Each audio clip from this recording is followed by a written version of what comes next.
Let's talk about free fall. You know what free fall is. Here's a ball, I let it go, and it accelerated towards the ground, right? Well, essentially, free fall is an object moving only under the force of gravity. Now, in reality, that tennis ball, there was two forces. There was gravity pushing it down, and there was also friction or wind resistance pushing up. But when we calculate free fall, we're only going to use gravity. We're going to pretend that we were dropping that tennis ball in a vacuum or accelerating it in space where there's no resistance. Okay, so let's review. Remember, gravity, the force of gravity, it is a force, is 9.8 meters per second squared. It is the change in velocity over time, right? And that's what's happening as that ball moves down. It is increasing in velocity.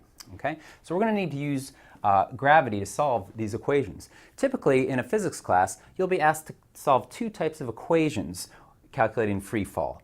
The first one is the velocity of an object at a certain point in time after it's dropped from rest. The second is the distance that it's fallen after it's been dropped.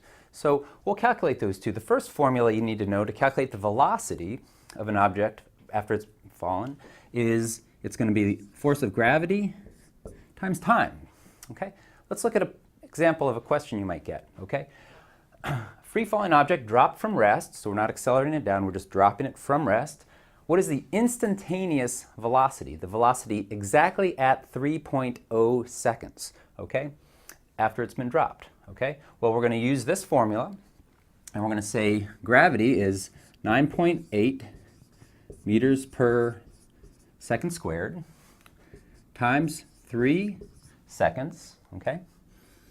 And my seconds, if I have a second in the numerator and a second squared in the denominator, I can simplify that and say that is going to be removed, and I'm going to just make this meters per second. And when I calculate that out, I'm going to get, my result is 29.4 meters per second. Remember to always carry those units and simplify so that you know that you have the proper units, okay? In this case, they're asking for an instantaneous velocity, and that 29.4 meters per second is your instantaneous velocity. Okay? Well, let's look at the second problem, okay? Well, I want to know how far did that object fall in those 3 seconds. So I need to use another formula for that, which is 1/2 the force of gravity, okay, times time squared. Because remember, we're talking about a change in velocity, so that change is going to keep increasing every second. So if I plug this equation into this question, we've got, at that 3 seconds, okay, we've got 1/2 times the force of gravity, 9.8 meters per second squared, times 3 seconds squared. If I say 3 seconds squared, what does that equal? That equals 3 squared, which is 9, and seconds squared. So that equals 9 seconds squared. Okay, so I'll put 9 seconds squared in there. Okay?